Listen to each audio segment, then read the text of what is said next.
आज हम आप लोगों को इस वीडियो में क्लास 6 का विषय सामाजिक विज्ञान पढ़ाएंगे। बुक का नाम है हमारे अतीत। हम आप लोगों को पार्ट 1 पढ़ा चुके हैं।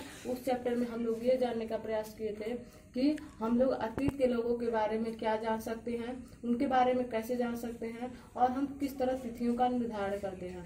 पार्ट 2 में हम लोग आज पढ़ेंगे आरंभिक मानव की खोज, यानी प्रारंभ में जो मानव की स्थिति मिलती है उसकी खोज किस प्रकार से की गई, क्योंकि जो प्रारंभिक मानव का हमें ज्ञान होता है वो 2500 वर्ष पहले का मिलता है। इसलिए इसको जानने के लिए हमें अनेक तथ्यों को ढूंढना पड़ा।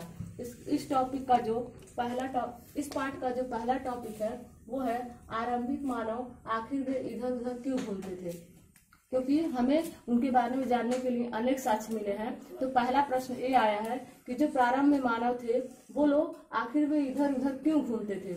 इसका मुख्य कारण था कि वो लोग अपने भोजन की तलाश में इधर उधर घूमते थे। इसी कारण से उन्हें आखेटक और संग्राहक कहा गया। आखेटक का मतलब होता है शिकार करने वाले और संग्राहक का मतलब होता है संग्रह करने वाले। अर्थात वो लोग अपने भोजन को शिकार के द्वारा या संग्रह करके प्राप्त करते थे। जैसे वो जंगलों से फल इकट्ठा करते थे, जानवरों का शिकार करके मांस प्राप्त करते थे और नदियों और समुद्रों से मछली प्राप्त करते थे। आगे इनके घूमने के 4 कारण हो सकते हैं। पहला, भोजन के तलाश में, क्योंकि सभी फल फूल एक जगह नहीं पाए जाते हैं और एक जगह पे भोजन अधिक समय तक नहीं रहता है, क्योंकि उन लोगों के पास कोई खेत नहीं था। वो लोग अधिकतर जंगलों और जानवरों पर निर्भर रहते थे। जब जंगलों में फलों फूलों की कमी होती थी और जानवरों की कमी होती थी, अर्थात जंगलों के जब भोजन समाप्त हो जाता था तो वो उस स्थान को छोड़ के दूसरे स्थान पे चले जाते थे। दूसरा जो कारण है वो है जानवरों के शिकार के लिए।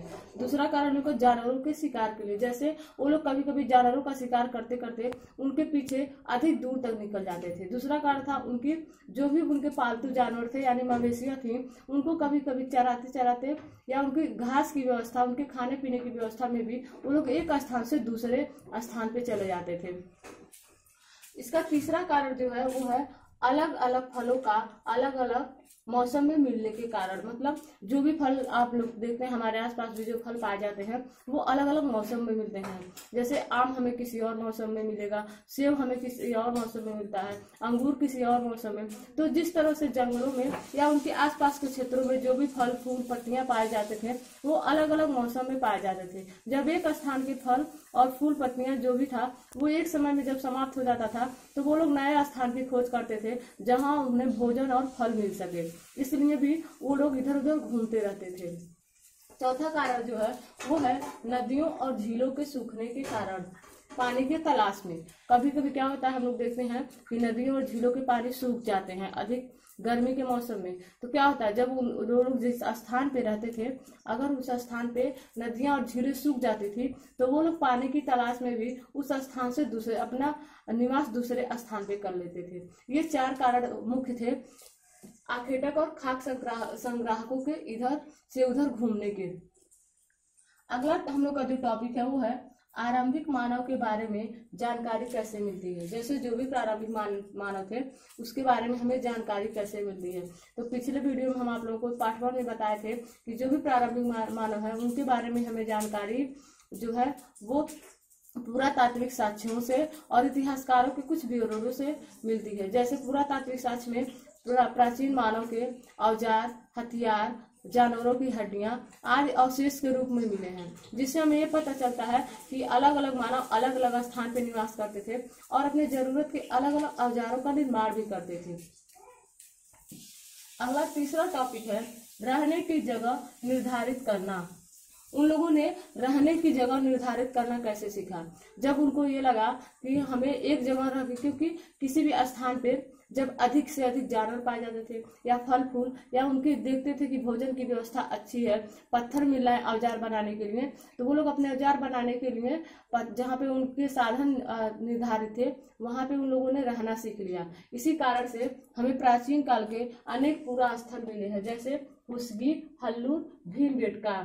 ये जो स्थान थे यहाँ पे लोग इन स्थानों को लोगों ने अपना निवास स्थान बनाया, जहाँ पे उनकी सुविधा की सारी चीजें उपलब्ध थी। मतलब उनको भोजन भी मिल रहा था, औजार बनाने के लिए पत्थर भी मिल रहा था और इसके साथ साथ वहाँ पे पानी की व्यवस्था भी थी। अगला टॉपिक है पसार औजारों का निर्माण। मतलब पसार में से होता है पत्थर। पत्थर के औजारों का निर्माण उन लोगों ने किस प्रकार किया। पत्थर के औजारों का निर्माण करने की दो तकनीकें थी। पहला था पत्थर से पत्थर को टकराकर औजार बनाना। वो लोग एक पत्थर को हाथ में लेते थे और दूसरे पत्थर से उस पे हथौड़े की तरह चोट करते थे, और जब तक वो औजार के रूप में तैयार नहीं हो जाता था तब तक वो उस पे सल्प करते रहते थे, चोट करते रहते थे और उसको एक औजार या उपकरण का रूप दे देते थे। दूसरा जो उनका है तकनीक औजार बनाने का, वो है दबाव सल्क तकनीक। पहले ये जान लीजिए कि दबाव सल्क तकनीक क्या होता है। इसमें क्या होता है, इसमें क्रोड को स्थित सतह पर हथौड़ी नुमा पत्थर से सल्प निकाले जाते हैं, जिससे वांछित उपकरण बनाए जाते हैं। जैसे क्या होता है, जो भी पत्थरों के औजार बनते थे उस पे हड्डियों को या कोई चीज रख के उसमें उसी पे हथौड़े से चोट किया जाता था और वो पत्थर जो होता था उसी का औजार का आकार ले लेता था, इसलिए इसे दबाव सल्क तकनीक कहा गया है। अगला हम लोग का पांचवा जो टॉपिक है वो है आग की खोज। प्रारंभिक मानव को आग का ज्ञान था और वो लोग मुख्य रूप से आग का प्रयोग भोजन पकाने के लिए, शिकार के लिए और जंगली जानवरों से बचने के लिए आग का प्रयोग करते थे। वो है बदलती जलवायु। मतलब प्राचीन काल में या आरंभिक काल में जलवायु का मानव के जीवन पे क्या असर पड़ा। तो उस समय 1200 वर्ष पहले जलवायु का मानव जीवन पे बहुत असर पड़ा, क्योंकि जैसे जैसे जलवायु गर्म होने लगी अलग अलग स्थानों पे अनेक प्रकार के घास के मैदान भी विकसित होने लगे, जिससे अनेक से अनेक जानवरों की संख्या में भी वृद्धि हुई, जो लोग अपना मुख्य रूप से जो लोग अपना भोजन घास के रूप में प्रयोग करते हैं।